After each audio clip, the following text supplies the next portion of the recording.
now, most of you, of course, either have done this technique or saw it. And every time I attend a conference, everybody say this is a difficult technique. It needs special instruments. It needs special lens. So I'll share with you my humble experience about this technique, which we need all when there is complications like dropped IOL or not enough support for the support of the IOL. Whom to offer?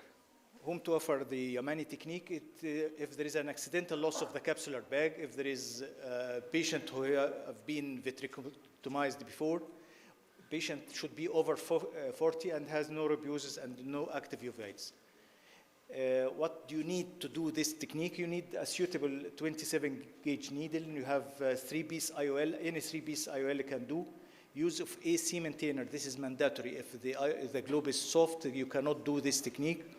And you should do a thorough anterior vitrectomy and removal of any remnants of the capsule, because if there is any remnants of the capsule, the IOL will tilt. And use of vitrectomy forceps. You shouldn't hold the IOL with the regular anterior segment forceps. It breaks the haptics. And you should use either old vitrectomy forceps or special forceps that we will see. Some of the needles available in the market, the middle one does not have enough caliber to hold the haptic, but the right one and the left one are more suitable.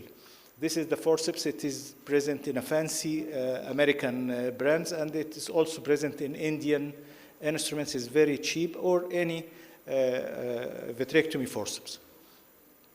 First, you should insert the infusion and to pressurize the globe, and then make a valvular incision and insert the 3-piece IOL over the iris. It should be all the time over the iris, not to drop inside the eye.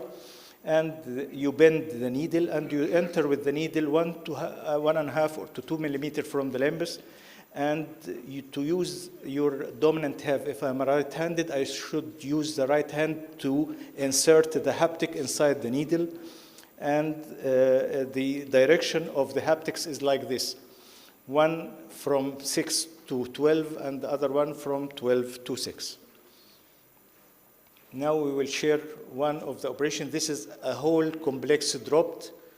We remove the remnants of the capsule, and then we insert the IOL over the iris and hold the haptic near its end, not from the middle of the angle, from the middle, from the end of the haptic, and then we take it out and touch it with a hot instrument to make a knob. This knob will not pass through the sclera, and the IOL will maintain its place. It's not important to bend the haptic. The haptic does not break whatsoever if you do this technique. But remove your hand slowly, and then you touch with a hot instrument and you reposition the IOL. Another case. Again, dock the haptic with the forceps, slowly extract it.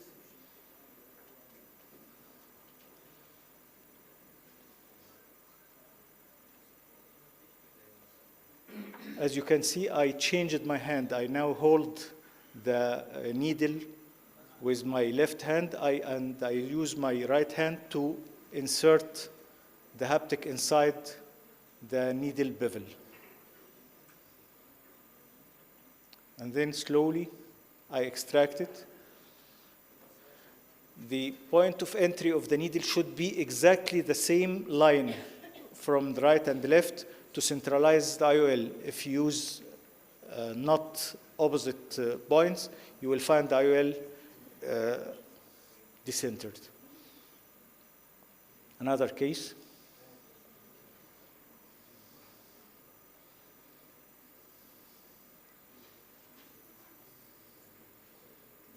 Here you can see the docking more clear.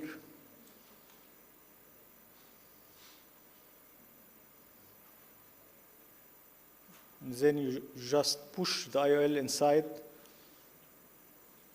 and at the same time you pull the needle out.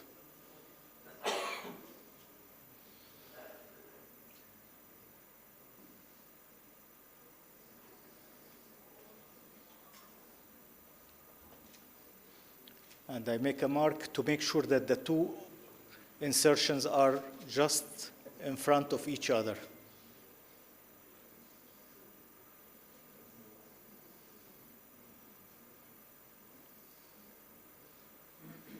So I hope that I demonstrated the technique and that it is not any more frightening, and you can use it easily to get rid of this devastating complication that you lost the capsular bag. And thank you.